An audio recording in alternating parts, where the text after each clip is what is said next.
Hey everybody, welcome to Top 10 Thursday on the Mana Leak. I'm John as always, and today's a little bit of a special Top 10 Thursday. So you might have noticed that every YouTube content creator out there is doing a Star Wars themed episode. I thought, hey, there's no way I could do a Star Wars themed episode. I'm a niche Magic the Gathering channel. Turns out I was wrong. I can do a Star Wars themed episode. Today we are going to do the top 10 cards that I like, enjoy, my opinion, from Star Wars The Gathering. Star Wars The Gathering is a fan-created set that somebody made a couple months ago. I remember seeing it in October, and it looks like a pretty well-designed set. I haven't drafted it. I haven't played with it. I don't know exactly how it works out, but it's a full-fledged set. I kind of want to print it out and play it, but these are the top 10 cards that I most want to play from that set. At number 10, we have Yoda. Yoda himself, Yoda Jedi Master. Yoda Jedi Master is a Planeswalker Yoda. It starts with 4 loyalty counters. It costs 2 Bant, so 2 and then green, white, and blue. +1, you get to exile another target permanent. Return that card to the battlefield under its owner's control at the beginning of its controller's next end step. You can -1 to reveal the top card of your library and put that card into your hand. You gain life equal to its CMC. And then you can -8 to get an emblem that says at the beginning of your upkeep, exile target permanent. You gain life equal to its CMC. You just get to start exiling whatever you want. Lands, creatures, whatever. It's basically Karn. Yoda's really cool and a really awesome Planeswalker. He just barely edges into this list because he's a really cool Magic card. I don't really think this card feels like Yoda. I don't recall Yoda blinking things and making them disappear and exiling permanents on command, or even really healing at all. I mean, he gave Luke, some weird space food, and I guess that healed him. So this card is kind of a fail for me on flavor. I just really like it as a Magic card. I would love to see a Planeswalker kind of like this. It's kind of like Venzer mixed in with a couple of other things. I'm not even sure. Maybe Jace is a little bit in there. But it's a really cool Planeswalker, a really cool Magic card. A little bit of a fail on the Star Wars front. But number 10, Yoda Jedi Master. Number 9, we have a flip card, or not a flip card, a double-faced card, Anakin Skywalker / Darth Vader. So Anakin Skywalker is a legendary creature human Sith. He's a 4/4. He costs 3 Grixis to cast, 3 blue, red, black. Whenever another creature dies, put a +1/+1 counter on Anakin Skywalker. Sacrifice another creature. Target creature gets -1/-1 until end of turn. Activate this ability only as a sorcery. And if Anakin Skywalker would die, regenerate and transform him instead. He doesn't exile. He's not like the new Planeswalkers. He's like the old double-faced cards. So any counters on him stay on him. When he flips, he becomes Darth Vader, legendary creature human Sith, 4/4, same as Anakin Skywalker. But he has Menace, he has Lifelink, and whenever Darth Vader attacks, creatures defending player controls get -1/-1 until end of turn for each +1/+1 counter on Darth Vader. It's kind of like Silumgar, but better. Much, much, much better. This is a really cool card. It's a double-faced card. That's awesome. I love double-faced cards. I hope we see them back in Shadows over Innistrad. I'm not sure if we will, though. But Anakin kills a bunch of things, or things die around him, making him more powerful. He gets struck down, and then he becomes more powerful than you can imagine, which, oddly, the Obi-Wan card doesn't reference at all. Weird. But, yeah, this is a really cool card. I love how Anakin just kind of gets more and more powerful, and then your opponent really has to play this game of, do I want him to keep getting more powerful? Do I want to kill him? Is it worse if I kill him? If you kill him, he just becomes way more menacing. Menace. He has Menace. Get it? I didn't even try for that one. Anakin Skywalker, Darth Vader looks really cool. Number 9. Number 8, we have C-3PO and R2-D2, a pair of droids. These are the droids you're looking for. 2 white-blue for a 2/2. When C-3PO and R2-D2 leave the battlefield, gain 4 life and draw a card. And it has Repair 2. So the droids in this set have an ability called Repair. What happens is when the creature dies, you exile it with repair counters on it, in this case 2 repair counters. Each turn you remove a repair counter, and when the last one's taken off, you can recast the card for that turn. If you don't, it just goes away. It just stays in exile. But if you do, you get the droid back. You get to rebuild the droid. They get repaired. So this is a really cool kind of creature. It's a 2/2 for 4, which is a bit overcosted. But when it dies, you get 4 life in a card. 4 life is not negligible. You wouldn't play a card that says gain 4 life. But a 2/2 that also draws you a card, and you can potentially repeatedly do this, Very, very cool. I really like this repair mechanic. I like it on the droids. I would love to investigate if there's a droid or artifact kind of deck or how exactly repair fits in. But this seems like a really cool card. The repair mechanics are very flavorful for droids in general, not specifically for C-3PO and R2-D2, but very cool mechanic, very cool card. I like it a fair bit. Up next at number 7, we have Boba Fett. Boba Fett is a Jund, black, red, green, legendary creature, human hunter at Mythic. Most of these are Mythic, actually. They're the coolest cards. He's a 4/4. He has flying because he has a jetpack. He has trample because reasons. And he has haste because, I don't know, the jetpack again?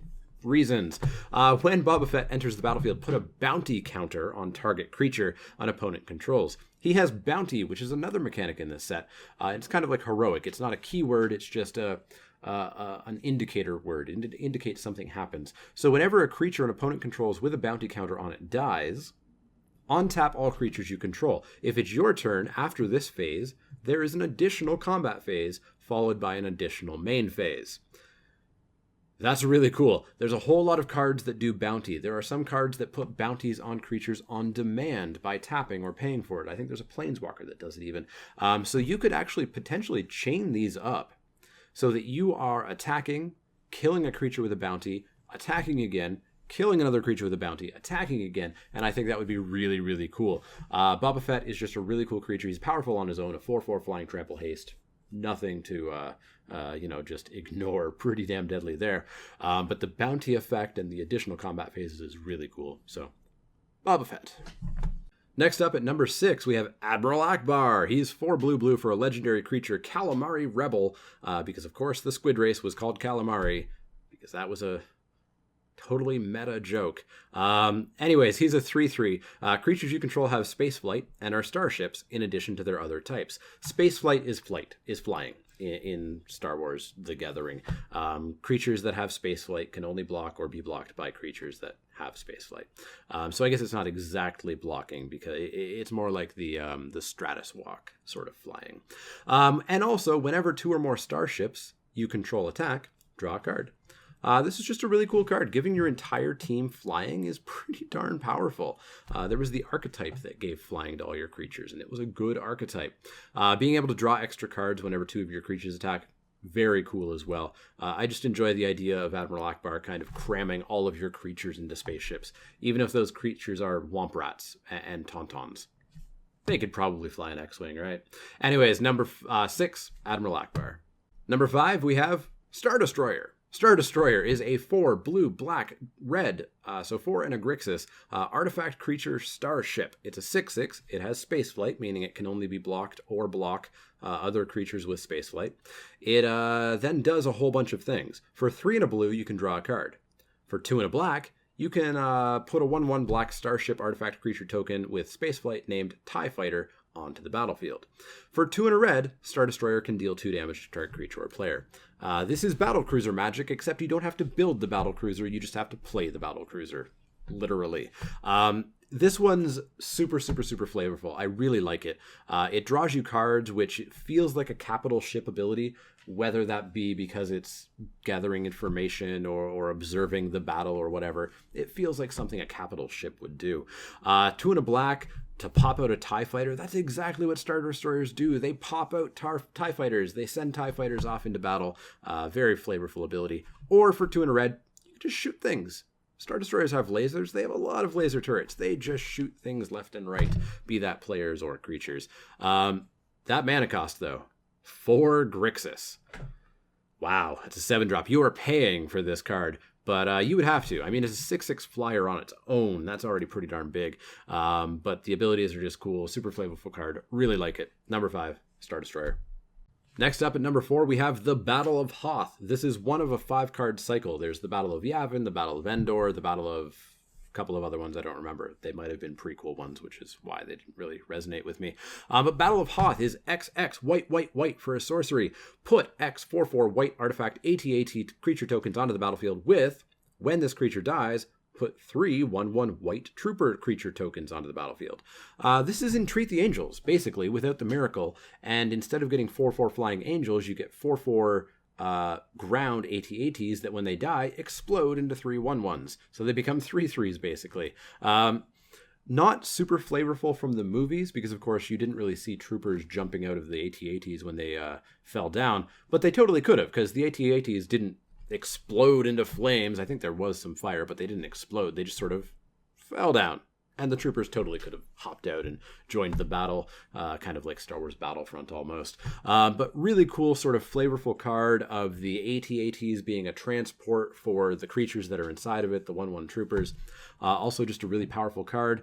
Entreat obviously was partly so powerful because it was a miracle card, but even without miracle, it was still a pretty powerful card. And I would love to play Battle of Hoth and just start storming the opponent's lines with AT-ATs and eventually troopers. Next up at number 3, we have Greedo. Greedo costs Jund. Black, red, green. Greedo is a legendary creature Rodian hunter.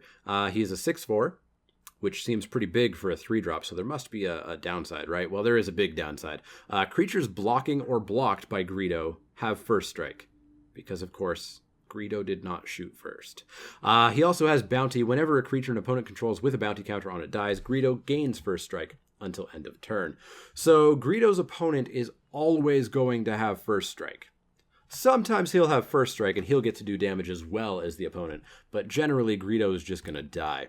I wouldn't play this card. I don't think this card is any good. You're going to have this card on the battlefield with the battlefield empty in order for you to actually be able to get to do anything with this 6/4. And a 6/4 on turn 3, if the battlefield is empty, is going to be pretty big. But most of the time he's just going to die. And he gets number 3 for a total flavor reason. The fact that they made Greedo totally unable to shoot first, at least in almost all cases, or if he does shoot first, it's at the same time, so it's not even first, is really cool. I really like that sort of, that in-joke and that sort of prod at Greedo and Han and the whole controversy that has happened over the decades. But number 3, Greedo. Number 2, we have the Death Star. The Death Star. It's a legendary land. You can tap it to add a colorless mana to your mana pool. You can pay 2 generic mana and tap it to put a charge counter on the Death Star. You can tap and remove 3 charge counters from the Death Star to destroy target permanent. You can tap and remove 10 charge counters from the Death Star to destroy target player. Target player destroyed. That technically doesn't work in the rules of Magic. You can't destroy players. But everybody would understand what it means. It would mean that that player loses. That player's out of the game unless they somehow gained Indestructible, which players can't. But they could actually gain Hexproof. Let's ignore that. This is a really cool, flavorful card. It's awesome. It's the Death Star. Just come on. Destroy target player. That's absolutely amazing. I would never play this card. You're never going to get there. It would require 10 turns and 20 mana, or sorry, 11 turns actually and 20 mana pumped into this thing in order to actually pull that off. I don't know how slow this format is. I don't think it's that slow. Maybe there's some cards that put counters on things. You could try to combo with that. Who knows? But I don't think you're ever going to actually pull this off. That being said, it's just absolutely awesome, and it's got to be number 2 on my list. Come on. How could it not be? Finally, topping this list at number 1, the words you never thought you would hear, Jar Binks. Jar Binks gets number 1 on my list. Why? Because they accurately encapsulated what it means to be around Jar Binks. Jar Binks is 2 and a blue for a legendary creature Gungan. He is a 1/1 for 3, already pretty bad. Jar Binks can't block. Good. Makes sense. Good. So, yeah, he's terrible, right? When Jar Binks enters the battlefield, an opponent gains control of it.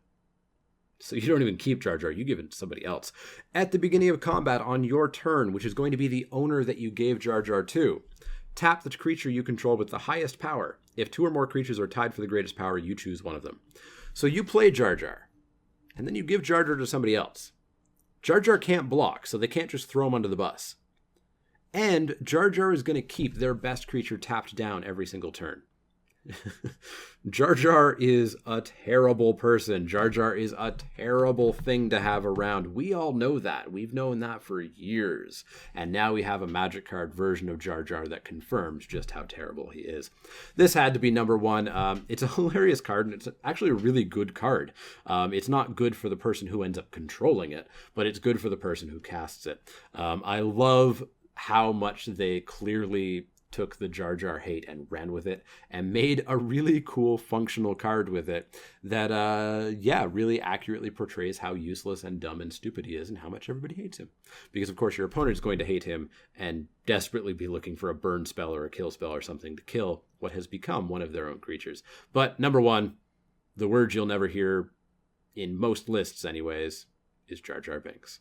So that's going to wrap it up for Top 10 Thursday this week. Hopefully you guys enjoyed this kind of sidestep into Star Wars The Gathering. It seems like a really cool set. I'd actually be really interested in proxying this out, printing it out, and drafting it. It looks like a really cool kind of cube. I don't know if it's meant to be cubed as a singleton set or if it's meant to be sort of built into multi-card boosters or if it's only meant for constructed. I haven't looked too much into this set, but I'll put a link to the Imager account so you can actually see all of these cards along with all the commons and uncommons. It's a full set. It looks really cool. If you've played it, if you have printed it out and given it a try, let me know how it went. I definitely want to do this sometime. Right now, in the middle of Star Wars hype, of course, would be the best time to do it. But let me know in the comments below if you've tested this, if you want to test it, what you think of it. But as always, if you have any questions, comments, or suggestions, you can find me on Twitter at The Mana Leak. That's L-E-E-K, like the vegetable, not the card. And you can also find me on Facebook at facebook.com/The Mana Leak. You've already found me here on YouTube. You've got the comment section down below, as I said. Let me know what your favorite cards are in this set. Did I miss some that you haven't seen? Go take a look at that Imager page. Look at all the cards. Let me know what you think and what your favorites were in the comments down below. As well, if you like my videos, please like and subscribe to them. That way you'll be able to keep up to date on all the latest videos as they appear. The latest Top 10 Thursdays, Crack-A-Pack, Spiky Saturdays, etc. Set review season's coming up. You want to know the second they appear, so make sure you do subscribe with the button down below or the one in the outro of each video. But as always, if you have any questions, comments, or suggestions, let me know. Otherwise, I'll see you all next time.